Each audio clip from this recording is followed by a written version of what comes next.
প্রধানমন্ত্রী আবাস যোজনা আরবান প্রকল্পের অংশ হিসেবে বুধবার এক বিশেষ কর্মসূচি অনুষ্ঠিত হয় ধর্মনগরে।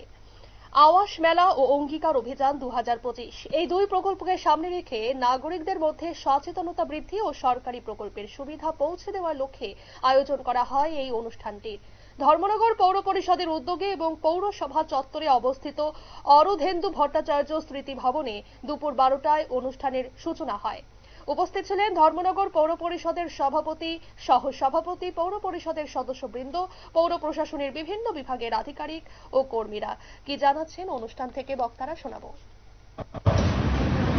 এটা ধর্মনগর পৌরসভাকে অসংখ্য অসংখ্য অভিনন্দন জানাই। প্রথমত আপনারা এত সুন্দর একটা অনুষ্ঠানের মাধ্যমে সমাজের সবচেয়ে দুর্বল যারা অর্থনৈতিকভাবে একটা সঠিকভাবে ঘর মাথা তুচার জায়গা করতে পারছে না, তাদের এই অসহায় পরিবারের হাতে একটা ঘরের মঞ্জুরি তুলে দেওয়ার জন্য এত সুন্দর বর্ণাঢ্য একটা অনুষ্ঠানের আয়োজন করেছেন।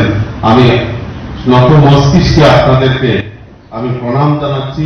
ধর্মনগর পৌরসভার যিনি পৌর পিতা আছেন, যিনি মানে সহকারী চেয়ারপারসন আছেন, যারা কাউন্সিলর আছেন, আপনাদের যাতে ঈশ্বর মঙ্গল করেন। আপনারা যেভাবে সমাজের প্রত্যেকটা মানুষের মঙ্গলার্থে কাজ করার প্রেরণা আপনারা যোগাচ্ছেন এবং আপনাদের মাধ্যমে সমাজের প্রত্যেকটা মানুষ।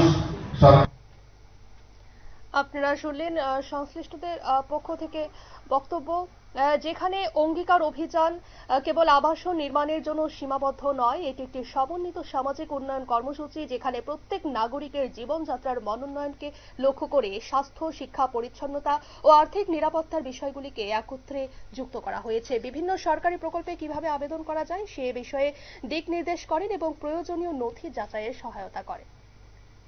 নিয়ে নিচ্ছে ছোট্ট একটি বিজ্ঞাপন বিরতির সঙ্গে থাকুন।